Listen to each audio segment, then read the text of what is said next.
the growth and development of these people slowed down to an alarming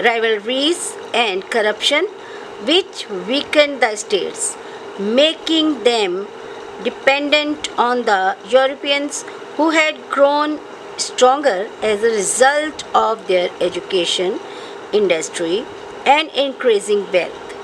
The Industrial Revolution in the West also made it rich and powerful. Okay.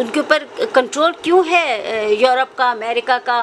اس کی وجہ یہ ہے کہ ہماری آپس کی جو رائیولریز ہیں، ہماری جو کرپشنز ہیں، جس کی وجہ سے تمام مسلم کنٹریز جو ہیں وہ آہستہ آہستہ آپ دیکھیں کہ وہ بالکل ڈکلائن میں چلے گئے ہیں، اور یورپ جو ہے وہ ان کے اوپر قبضہ کرتا چلا جا رہا ہے۔ تو شروع سے یہی ہوا کہ اس وقت بھی یہی ہوا تھا کہ وہ ویک ہوتے چلے گئے تھے، اور آپس میں ان کی اتنے جھگڑے ہوتے رہے، اور اسٹرگل فار وار آف سکسیشنز کی وجہ سے جو انہوں نے تخت و تاج ایک دوسرے سے چھیننے کے لیے آپس کی وارز کرتے گئے اور وہ ڈپینڈ ہوتے گئے۔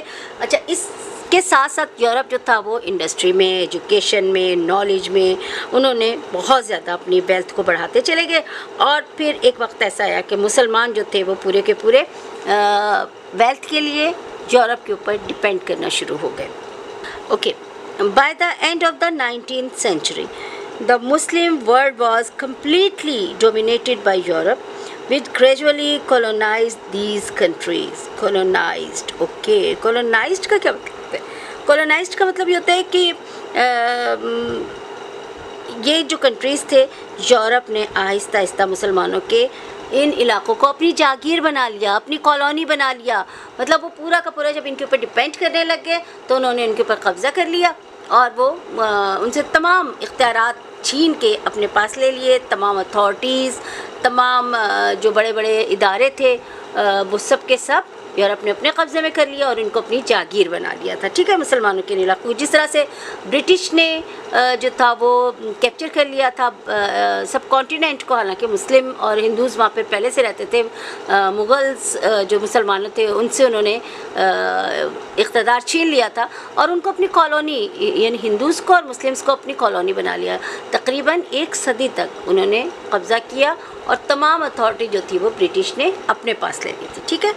However, the common Muslim people gained an important insight as a result of the political revolutions in Europe. They became aware of their rights. Okay, اب دیکھیں ایک عام انسان کو بہرحال جب انہوں نے دیکھا کہ ان کے ساتھ ان سے تمام سب چیزیں ان سے چھین لی گئی ہیں، اور ان کے پاس اب کچھ بھی باقی نہیں بچا، تو ایک چیز ہوتی ہے نا، خود بخود اندر ایک احساس ہوتا ہے۔ اس خطرے کو انہوں نے بھانپ لیا، انسائٹ ان کے اندر، ان کو احساس ہو گیا اس بات کا، عام لوگوں کو احساس ہو گیا کہ ان کے جو رائٹس ہیں وہ ان کو نہیں مل رہے ہیں، ٹھیک ہے، اور وہ ان کو اویئرنیس ہو گئی، اور وہ ان کو سمجھ آ گئی کہ ان کے جو حقوق ہیں وہ ان کو ملنے چاہیے۔ Although Islam itself guarantees human rights in the best possible way, this aspect had been overshadowed by despotic rulers and harsh regimes, both Muslim and non-Muslims. Okay بیٹا، اب آپ دیکھیں ہمارا مذہب تو ہمیں خود بہت اچھے طریقے سے بتاتا ہے کہ ہیومن رائٹس ہیں کیا۔ انسان کی جو ایک شخصی آزادی ہوتی ہے، یا ہر انسان چاہے وہ کوئی بھی ہو، مسلم ہو یا نان مسلم، اس کے بیسک اس کے رائٹس ہوتے ہیں، ٹھیک ہے، وہ سب کو ضرور ملنے چاہیے۔ اور یہ تو ہمارا قرآن، ہمارا مذہب اس بات کی خود گارنٹی دیتا ہے، لیکن اس چیز کو، اسلام کے اس کاز کو، اسلام کی اس ٹیچنگ کو کس چیز نے نقصان پہنچایا؟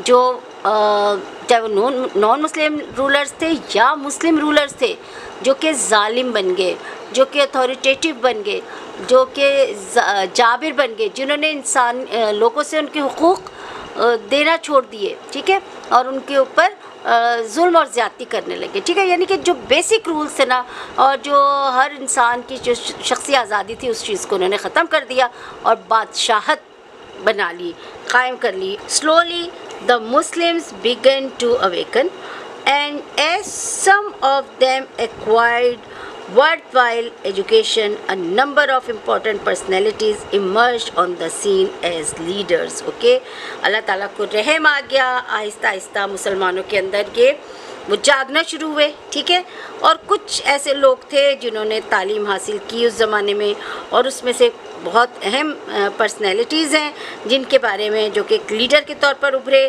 اور انہوں نے مسلمانوں کو جگایا، ان کے بارے میں ہم پڑھیں گے۔ اچھا، اس سے پہلے بچوں میں آپ کو چاہ رہی تھی کہ یہ تھوڑی سی پکچرز اس پیجز پر آپ کو دکھانا چاہ رہی تھی۔ آپ دیکھیں، تھوڑا سا آپ کو کانسیپٹ کلیئر ہوگا کہ یہ لیبیا ہے، ٹھیک ہے، لیبیا مسلم کنٹری ہے۔ اب یہاں پر بھی ایک پرانی ٹریپولی تھا، اس کو بھی انگریزوں نے اپنا قبضہ کر لیا تھا اس پر، اور انہوں نے an old photograph of colonial Tripoli Libya, Libya کا کیپٹل ہے ٹریپولی، اس کو انہوں نے جب یہ قبضہ کر لیا تھا انگریزوں نے اس پر، یورپ نے، تو انہوں نے اس کو اپنی کالونی بنا لیا تھا، مسلم کنٹری تھا۔ اسی طرح سے یہ colonial landmarks in Algiers, Algiers is also Muslim country, لیکن یہاں پر بھی جب یہ یورپ والے آ جاتے تھے اپنا قبضہ کر لیتے تھے تو ان کا مسلمانوں کا ایک الگ طرز تعمیر ہوتا تھا، بلڈنگز ان کی ڈفرینٹ کنسٹرکٹیڈ ہوتی تھیں، اور یورپ جب اس کے اوپر قبضہ کر لیتا تھا تو وہ اپنا ایک لینڈ مارکس اور اس طرح کی چیزیں بنا لیتے تھے، جس سے پتہ چلتا تھا کہ یہ اب انہوں نے اس ایریے کو اپنی کالونی بنا لیا ہے، ٹھیک ہے۔ اوکے، اور next topic is the reawakening of Islam, کیسے دوبارہ اسلام بیدار ہوا، کیسے جاگا، کس طرح اسلام کی روح دوبارہ وہاں کے لوگوں میں زندہ ہوئی تھی، ٹھیک ہے۔ Islam reached its peak in northern India under the Mughals, but even at the height of their power the Mughals were a minority outnumbered by Hindus by 5 or 6 to 1۔ اچھا، اب آپ دیکھیں، گو کہ حکومت مغلز کی تھی، لیکن اس کے باوجود مغلز خود مائنورٹی میں تھے، کیونکہ وہاں پر اکثریت کس کی تھی؟ ہندوز کی تھی۔ یعنی انہوں نے بتایا ہے کہ اگر کس ریشو کیا تھا کہ 5 یا 6 ہندوز کے مقابلے میں ایک مغل ہوتا تھا، ایک مسلم ہوتا تھا، اس طرح سے تھے، پاور میں تھے بے شک مغلز، لیکن میجورٹی کس کی تھی اس وقت بھی وہاں پر؟ ہندوز کی تھی۔ Many of the Mughal emperors were devout and dedicated Muslims, though there were many nobles and ordinary people who were not so strict. Many abuses began to creep in. Okay, اب دیکھیں، گو کہ بہت سارے ہمارے، ہم جب ہم ہسٹری کو دیکھتے ہیں، ہسٹری پڑھتے ہیں، اور ہمیں پتہ چلتا ہے کہ بہت سارے مغل ایمپرر، رولر ایسے تھے جو کہ پائس مسلمس تھے، جو کہ اسلام کی ٹیچنگس کو لے کے آگے چلنا چاہتے تھے، لیکن کیونکہ میجورٹی ہندوز کی تھی، اکثریت ہندوز کی تھی، تو جو عام پبلک میں جو بہت زیادہ، ویسے ایک مغل امپائر ہمیں پتہ ہے کہ اکبر ایسے تھے کہ جنہوں نے ہندو کسٹمز کو اور ہندو رسم و رواج کو اور بہت زیادہ رشتہ داریاں بھی قائم کی تھیں، ان کو بہت زیادہ شامل کر لیا تھا، جس کی وجہ سے جو نوبلز تھے وہاں کے، جو عام لوگ تھے، وہ اسلام پر اتنے اسٹرکٹ نہیں تھے، اسلام کی تعلیمات کو اتنا نہیں سمجھتے تھے، عام بول چال میں اسلام کا تصور ختم ہو کے، اور ہندوانہ رسم و رواج جو تھے وہ بہت زیادہ ایمرج کر چکے ہوئے تھے لوگوں میں، وہ اتنے اسٹرکٹ نہیں تھے، اور بہت ساری ایبیوزز، بہت ساری برائیاں، بہت ساری ایسی چیزیں جو بالکل اگینسٹ تھی اسلام کے، وہ ہم کریپ ان کا کیا مطلب ہے، شامل ہو چکی تھی، آہستہ آہستہ پینیٹریٹ کر چکی تھی پورے سوسائٹی کے اندر، مسلم سوسائٹی کے اندر، right. Now come to page number 62۔ بیٹا یہاں پر look at this picture, A class in progress at a madrasa in Pakistan, ٹھیک ہے۔ اب دیکھیں، یہ پاکستان میں ہمارے یہاں ماشاء اللہ سے ہمارے سے بہت سارے ایسے ایجوکیشنل انسٹیٹیوٹ ہیں، مدارس ہیں جہاں پر کہ قرآن پاک پڑھایا جاتا ہے بچوں کو، اور وہاں پر جو آپ اسکولنگ سسٹم سمجھ لیں یا مدارس کا جو سسٹم ہے، بچے کس طرح سے رحل اور یہ ٹیبل ہوتے ہیں، اور کس طرح سے قرآن پاک رکھ کر، اور بچے جو ہے وہ پورا اپنا اسلامک ڈریس بھی ہوتا ہے، اور اس طرح سے یہ پڑھتے ہیں، قرآن پاک سیکھتے ہیں، سمجھتے ہیں، اور حفظ بھی کرتے ہیں، ٹھیک ہے۔ اوکے بیٹا، اسی پیج پر ایک انفارمیشن ہے مکتب کے بارے میں۔ A مکتب is also a place of learning. The word مکتب کمز فرام دا ورڈ کتاب، میننگ بک۔ اوکے، ہم نے مدرسہ پڑھا، مدارس جہاں پہ کہ درس دیا جاتا ہے، اسی طرح سے ایک اور جگہ جہاں پر کہ اسلامک ایجوکیشن دی جاتی ہے اس کو مکتب بھی کہا جاتا ہے، اور مکتب کتاب سے نکلا ہے، ٹھیک ہے، اور اس کا مطلب ہوتا ہے بک، اور وہاں پر بھی ایجوکیشن دی جاتی ہے۔ Okay, next. Under the last great Mughal emperor Aurangzeb an orthodox Muslim, the empire was brought to the edge of bankruptcy by almost 50 years of continuous wars۔ Okay بیٹا، اورنگزیب عالمگیر ایک پائس مسلم رولر تھا مغلز میں، ٹھیک ہے، اور اورنگزیب عالمگیر کے وقت تک لیکن یہ ہوا تھا کہ جو پرنس تھے ان سب کے آپس میں وار آف سکسیشن، اقتدار کی جنگ، اس قدر لڑائیاں ہوئیں، اتنی جنگیں ہوئیں کہ مسلسل 50 سال تک جو آخری ہم کہہ سکتے ہیں کہ اورنگزیب ایک اسٹرانگ رولر تھا اس زمانے تک، لیکن مسلسل 50 سال تک اس کے دور میں جنگ ہوتی رہی، جس کی وجہ سے ظاہر ہے کہ جب جنگ ہوگی، امن نہیں ہوگا، پیس نہیں ہوگا، تو وہاں پر خوشحالی تو نہیں رہتی، ٹھیک ہے.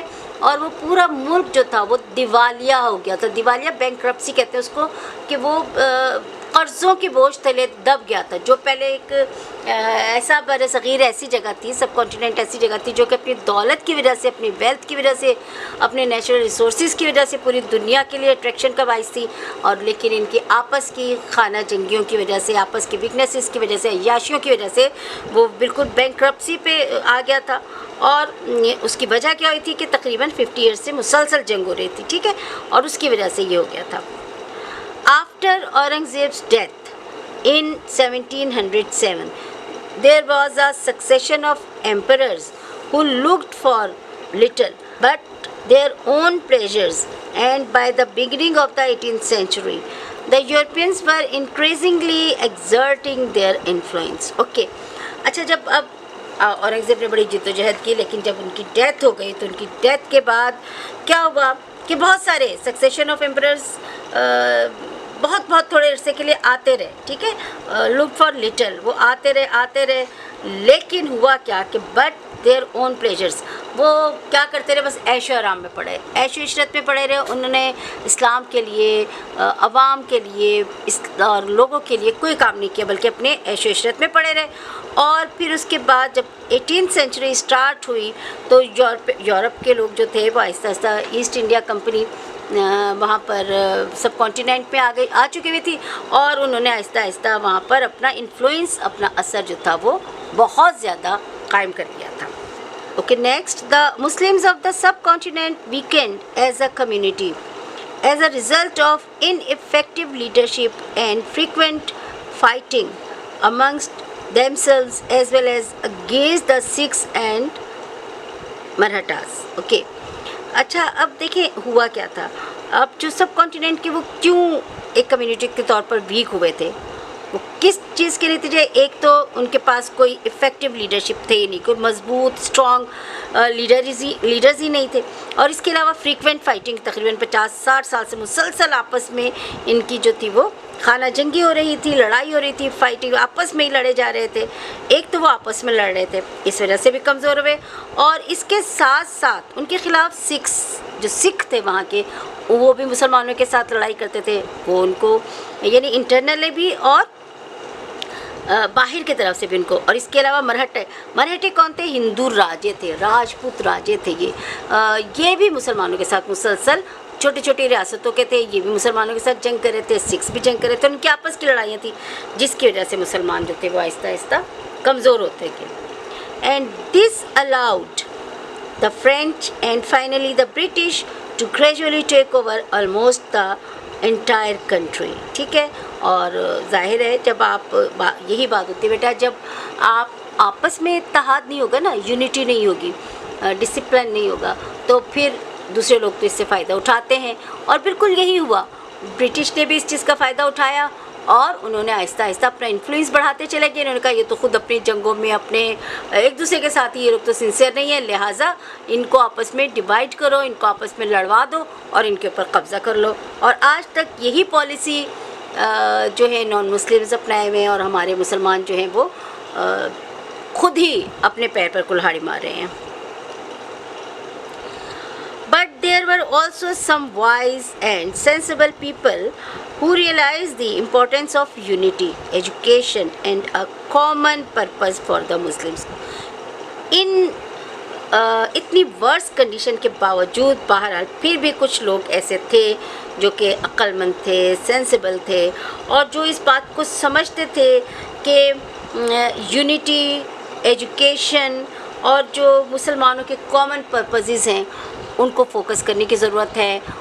یہ چیزیں اگر ہم دوبارہ شامل کریں گے، جہالت کو ختم کریں گے، اور اپنی جو ہماری مسلمانوں کی جو اصل چیز ہے جو دولت ہے یعنی کہ نالج حاصل کرنا، پڑھنا، تعلیم حاصل کرنا، اسلام کے پرپس کی خاطر یونٹی، ان سب چیزوں کو جب تک ہم دوبارہ سے حاصل نہیں کریں گے تب تک مسلمان جو ہے وہ اسی طرح سے ڈکلائن میں جاتے رہیں گے. There were religious figures like Shah Wali Allah and other mystic Sufi saints. ٹھیک ہے، اب ان میں جو سب سے اہم رول اگر ہم دیکھتے ہیں ریلیجیس پرسنالٹی جو ہیں وہ شاہ ولی اللہ ہیں، جنہوں نے سب کانٹیننٹ میں مسلمانوں کو وہ جو بالکل اپنے اسلام سے دور ہو گئے تھے، جہالت میں پڑ گئے تھے، شاہ ولی اللہ نے بہرحال ایک تحریک چلائی اور جس کی وجہ سے انہوں نے بہرحال بہت سارے مسلمانوں کو دوبارہ اسلام کی طرف لے کر آئے. اس کے علاوہ اور بہت سارے جو تھے وہ مذہبی صوفی جن کو کہتے ہیں یا بزرگان تھے، بزرگان دین تھے، سینٹس تھے، وہ سب بھی تھے جنہوں نے کہ اس میں اہم رول پلے کیا تھا. Each of these leaders called on their fellow Muslims to rise and become aware and active to develop into a strong and finally independent community. ٹھیک ہے، اب ان سب لوگوں نے، یہ جتنے بھی ابھی جن کا شاہ ولی اللہ بھی ہیں یا اس کے بعد اور بھی ہم آگے پڑھیں گے کہ جو بزرگان تھے، جو ریلیجیس پیپل تھے، انہوں نے اپنے جو ان کے فیلو کرنے والے تھے، ان کے ساتھی تھے، کمپینین تھے اور فالوورز جو ان کو مانتے تھے، ان سب کو انہوں نے کہا کہ وہ آگے بڑھیں اور جو ہے لوگوں کو تعلیم دیں، لوگوں کو اویئرنیس دیں، لوگوں کو بتائیں کہ کیوں وہ اپنے دین سے دور ہو گئے، کیوں اپنی اسلام کی تعلیمات سے پیچھے ہٹ گئے. وہ دوبارہ ان چیزوں کو حاصل کریں گے تو صرف ایک یہی چیز ہے جو کہ ان کو ان کا کھویا ہوا مقام ان کو واپس دلا سکتی ہے. ٹھیک ہے، ان کو اسٹرانگ بنا سکتی ہے اور وہ ایک انڈیپینڈنٹ کمیونٹی بن سکتے ہیں. وہ کسی کے مسلمانوں کو تو محکوم ہو کے رہنا نہیں ہے، مسلمانوں کو تو سلیو بن کے رہنا ہی نہیں ہے.